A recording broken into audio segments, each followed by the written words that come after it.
All right, before I start talking about Stranger Things, let's watch a video about it.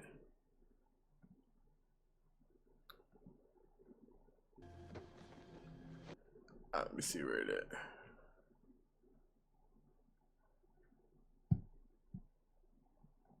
Welcome back to New Rockstars. I'm Eric Boss, and we need to break down the mid-season finale of Stranger Things Season 5. Spoiler warning for the first 4 episodes of the season. In this video, I'm going to break down everything that Don't be watching this if you ain't seen it. The way episode 4, Sorcerer, ends is so mind-blowing, in case you couldn't figure that out for yourself. But really, what's going on with all the big reveals on this show, and what to expect from the final batch of episodes in December. We have so I ain't gonna lie, I do look forward to the second part for sure. I do look forward to the second part. Design available exclusively on our merch store, nerdriot.shop, which is having a huge holiday sale all month long. Also, Black Friday and Cyber Monday deals. It's a tiered sale. All orders get at least 20% off. Orders over $50. Well, I know what I want to do after this too. I want to do another tier list, but I want to do one about villains. Grabbing a holiday gift from Nerdriot is a best. I wonder if they got Vecna on there. I want to do one about villains. My voice is a little froggy. I was up late watching all these episodes and trying to figure out what was going on. Okay, with one final spoiler warning, let's recap the first half of the season. Season 5, episode 1, The Crawl, shows that while Will Byers was in the Upside Down in 1983, he evaded a Demogorgon, but was caught and brought to Vecna and implanted with some kind of seed from the Upside Down. Now, in November 1987, Hawkins is under military quarantine after the end of season 4. The Byers are bunking with the Wheelers. Robin and Steve run the Squawk radio show. Dustin gets beat up for defending Eddie's reputation. Eleven trains with her powers. Linda Hamilton joins the cast as Major General Dr. K, who's in a military lab in the Upside Down in a race to find Eleven as she's experimenting with some of the creatures here. Mike and Nancy's little sister Holly Wheeler keeps seeing an imaginary friend that she names Mr. Whatsit, a reference to Mrs. Whatsit from her favorite book, A Wrinkle in Time. The kids and adults have been looking for Vecna with operations called Crawls, where Hopper hides in a military truck that's sent through the gate to the Upside Down, while the rest track his telemetry signal from above with a mobile antenna, as they're all searching sectors of the Upside Down where Vecna might be hiding. But with the increased proximity to the hive mind through the gate, Will is experiencing visions, first through the eyes of who Vecna is targeting next, and then also flashing into Vecna's mind, but also in the point of view of the Demogorgons, one of whom is now targeting Holly Wheeler, bringing us to chapter 2, The Vanishing of Holly Wheeler. After a very brave and kind of drunk Karen Wheeler puts up a hell of a fight, as does Ted Wheeler, the Demogorgon gravely injures both and takes Holly. Eleven goes after them into the Upside Down, where she runs into Hopper. They find a massive fleshy wall that Dustin will later discover surrounds the Upside Down in a perfect circle, and the Demogorgon seems to have taken Holly through that wall, but none of them can penetrate it. Mike and Nancy learn from their recovering mom that Holly's imaginary friend's first name was Henry. Meanwhile, Robin has been helping Will decode his visions, and they all put it together that Mr. Whatsit is Henry. My nigga, spider senses, bro. And he's targeting various other kids besides Holly. And the episode ends with a bespectacled Henry bringing Holly to a memory version of the Creel house. Chapter 3, The Turnbow Trap. Eleven and Hopper kill a bunch of soldiers and interrogate one of them. Vecna be having these kids in the what's the thing called? In the Infinite Tsukuyomi, bro. Like how it is on Naruto, it had them hooked up to that on the tree, and they just seeing dreams. That's how it is. That's what Vecna got these niggas doing. He got them in the Infinite Tsukuyomi. Also, it also happened on this show called Under the Dome. It was Under the Dome. The same thing would happen. It had people hooked up to these little things. It had people hooked up to these things in this dream. It's a common thing now. To learn of some kind Naruto of did it first, anti-11 kryptonite that Dr. K is keeping in the Upside Down lab. Henry leaves Holly alone and tells her to stay out of the woods, keeping her happy with her favorite foods and her Tiffany cassette. She's living her best life here, but she follows a letter in the mailbox into the woods to some rocks where, surprise! Yeah, I gotta do better with letting my baby know stranger danger, because this girl was crazy, bro.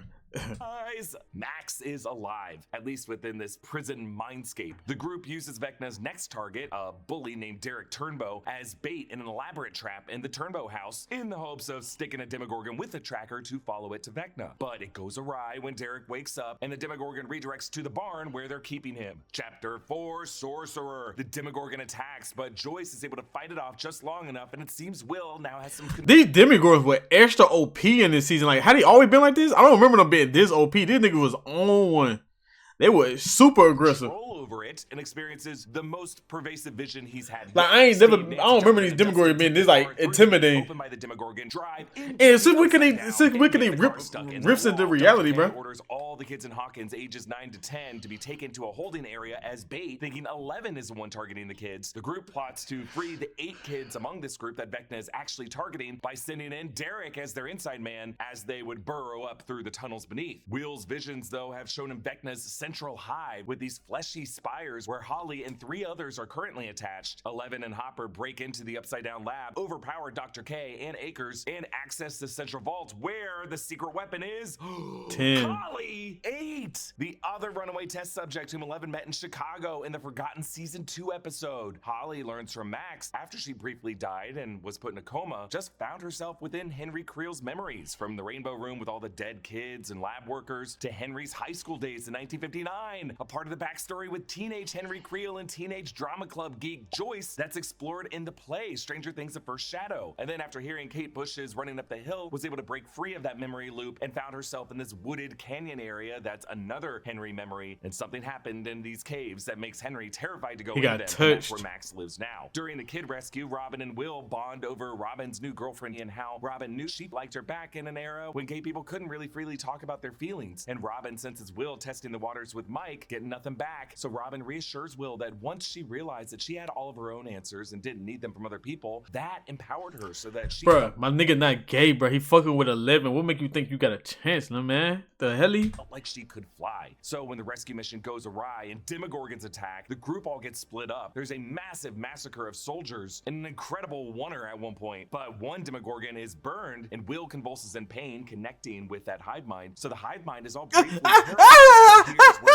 Vecna arrives, and our man is armored up. Hey, yeah. First said that the armor is based on an appearance Lord of Zed at one point, but Vecna brutally kills the rest of the soldiers, reawakens Will, and floats Will over to him, talking to him like Voldemort talking to Harry. Hey. He says that the reason he initially targeted Will and all the other kids he targets is because they're weak of body and weak of mind and easily broken and easily reshaped. And in this moment of AKA pussy niggas pants, nigga. Into the Upside Down, Vecna leaves, and then the Demogorgons come back to kill all of them. But Will activates. He recalls when he and Mike first became friends, the memories of creating castle buyers with his brother, when he first discovered Dungeons and Dragons with Mike and took on the role of the sorcerer, Will the Wise, and boom, he conjures some extreme psychokinetic powers. He stops and he snaps the limbs and necks of all the Demogorgons the way Vecna would crush his telepathically linked victims. Will wipes away a nosebleed. He is the sorcerer. So I'm going to be doing a fuller, proper breakdown of these 4 episodes for all the Easter eggs and callbacks and details that you missed. But in this video, let's explain what this ending means and try to answer some questions that we're left with looking ahead to the next batch of episodes coming on Christmas. I'm going to take this question by question. 1, how does Will have powers now? Well, the season prologue scene suggests that Vecna totally implanted something in Will that linked Will to the Mind Flayer hive mind. We've known Will had that telepathic link since season 2, but also the play Stranger Things: The First Shadow, which got referenced a surprising number of times in these episodes, does establish the detail that Henry Creel's time in Dimension X did send him back with a new blood type, so that his blood was then used in the Hawkins lab test subjects in the Rainbow Room to boost their powers. That includes Jane, aka 11, whose mother did undergo MK Ultra experiments, but it really was MK Ultra, Mortal Kombat, and even Kali the powers that they have. So when Will got implanted, you could say that's really some Vecna DNA in there too, and maybe even every time 11 and Will wipe away a nosebleed, that's some Vecna blood oozing out. In an interview with Variety, the Duffers said that unlike 11, Will gets these powers by tapping into the hive mind. Like, they said that he cannot open a door because a door is not part of the hive mind. The fact that they said that in the interview is an important clue, because the Duffers also answered some fan questions before the start of season 5, clarifying that it was not Vecna whom Will nearly ran into in the very first episode. And it was not Vecna who got him in the shed. That was a Demogorgon. But there was someone who telepathically opened the door latch, and we are going to find out who in this final season. But either way, they did make it clear that Will's tapping into the hive mind is proximity based. He doesn't have the same type of powers 11 has. But Will has had the potential for these powers since season 1. But in addition to the increased proximity, he's also just had the psychological block that he's had to break through with regards to his sexual orientation and his passivity. And with Robin's help now, he finally has broken through. Hell, even that dopey bowl cut has gotten broken out of, as his hair has taken a more badass tussle. Our man is basically Harry Potter in the later movies. But we have to recognize that these kind of powers are not good. They come from Vecna in Dimension Generation X and maybe even the Mind Flayer still. And it sets up Will to potentially get too addicted to these powers in the next 3 episodes. Vecna's plan is to reshape the world and populate it with youths who would be seen as weak or broken misfits, and then reprogram them to make them his vessels. In episode 4, Will, Robin, his and Horcruxes. that Vecna took Holly the first night, 3 more kids the second night, and now he's targeting 8 more kids, bringing the total to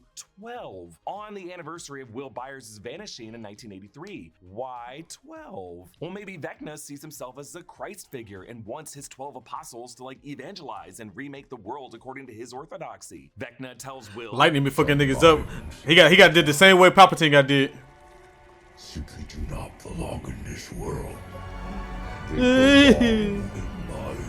Maybe Vecna chose Will because this Byers kid reminded him the most of himself back when he was a kid in Hawkins in 1959. Now, you'll notice Vecna does not kill Will. He do got the same type of story as Voldemort. He underestimates Will and thinks that seed that he planted in Will is enough for him to walk away. If you've ever watched he even planted his seed in him. You've probably seen a shot of a gust of wind blowing a couple of orangey, yellowy leaves down the street. That's kind of what happens whenever you visit a website. You drop a couple leaves worth of data, and then the algorithmic don't have to worry about hundreds of leaves. Remove it and send you a report that need help or and you are about to one of his flesh spires with the tendrils shoved in their mouths. That's where their corporeal bodies are, and while that's happening, their minds are located somewhere else in this mindscape. These memories are definitely physically linked. The Rainbow Room breaks open to the Hawkins High School in 1959. The Creel House borders this wooded area that, of course, borders this canyon with its rocky caves. Somewhere connected to these is the bloody flesh architecture that we've been accustomed to seeing Vecna in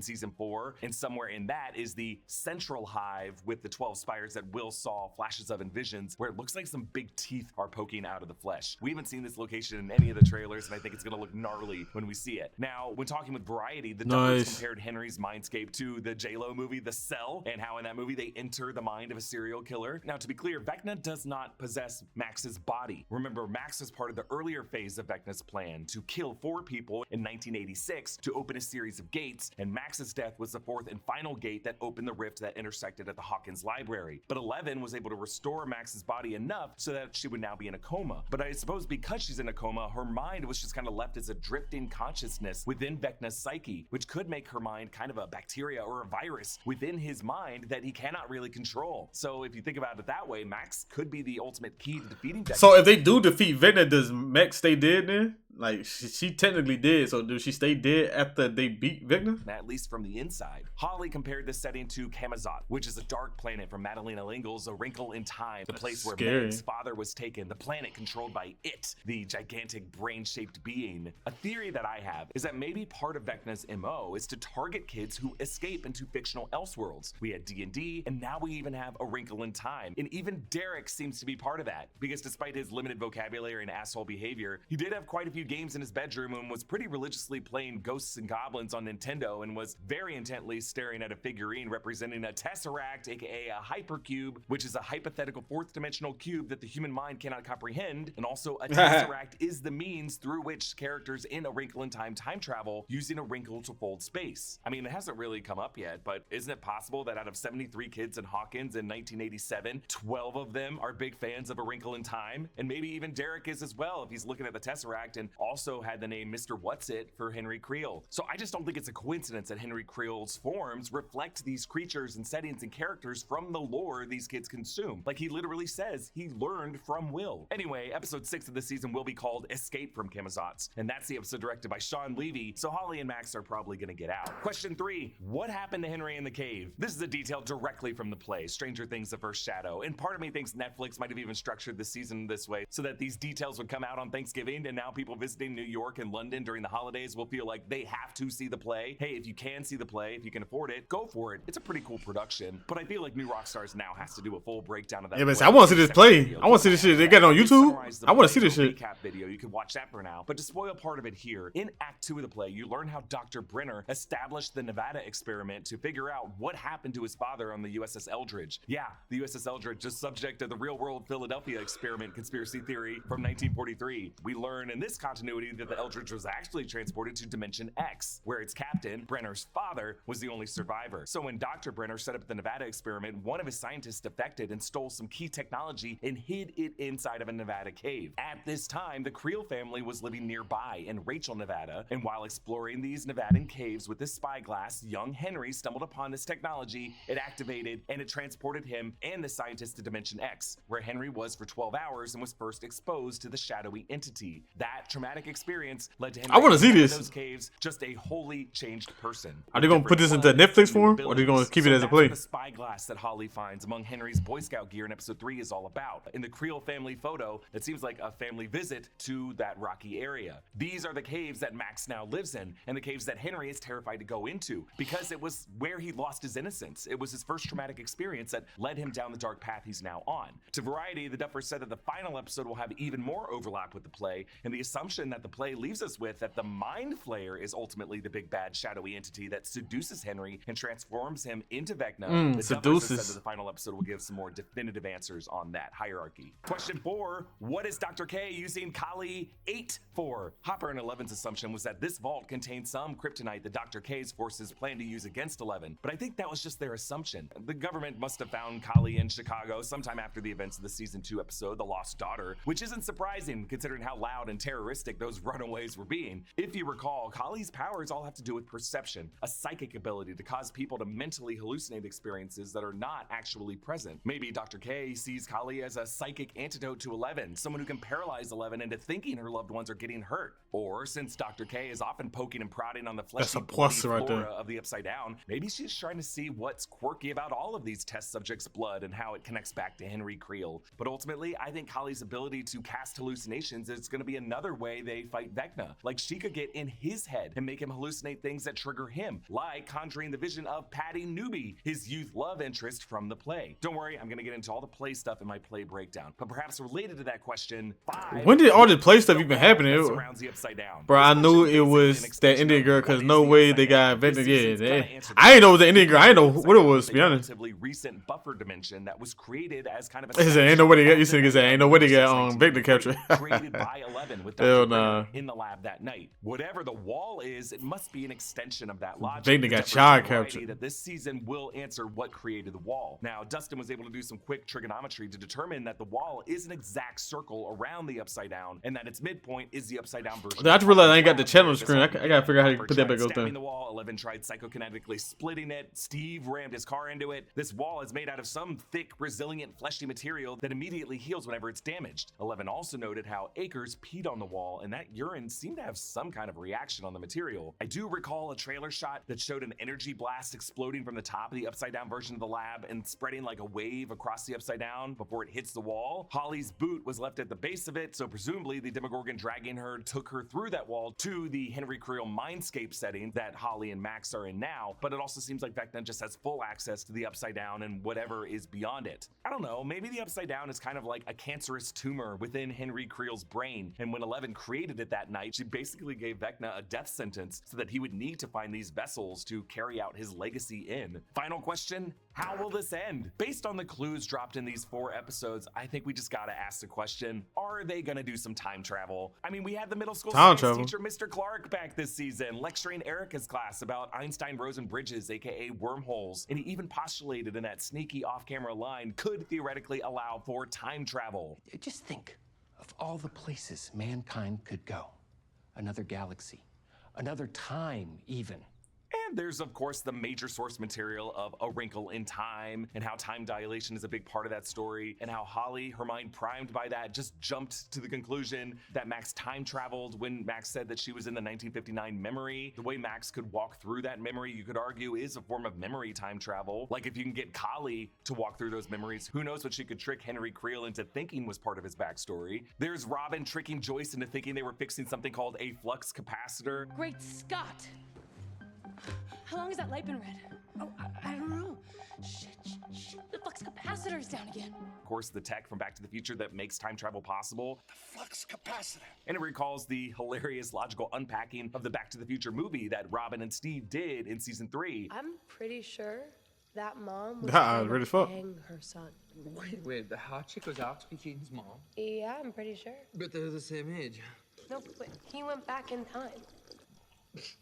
Then why is it called Back to the Future? Look, I'm nervous about time travel. I think a lot of you are, because these years and these events have all been so meaningful to us that I don't think any of us want to retcon or negate anything that happened. But when it comes to predicting the ending of Stranger Things, the Duffers have made it clear that it's not all going to be retconned as some kind of story or a D&D campaign that was just visualized on film. I think they're going to make it clear that what happened, but maybe the end game is to have Eleven or some other characters travel back in time to that night and change fate so that Eleven would never open the gate. And then maybe Will Byers never vanishes and the kids could just continue to play their D&D campaign, but everything that did happen just happened in another timeline. And those Stranger Things memories from a hypothetical future still exist as echoes within their imagination that inspire the quests and battles in their future campaigns. I mean, hey, if they could de-age Noah Schnapp for the opening scene, I feel like they have enough reference material from that opening D&D game to de-age all four. Again, I'm not saying I want that. I'm just trying to think where they're going here. And really, I think the only way I'd be okay with any of this is if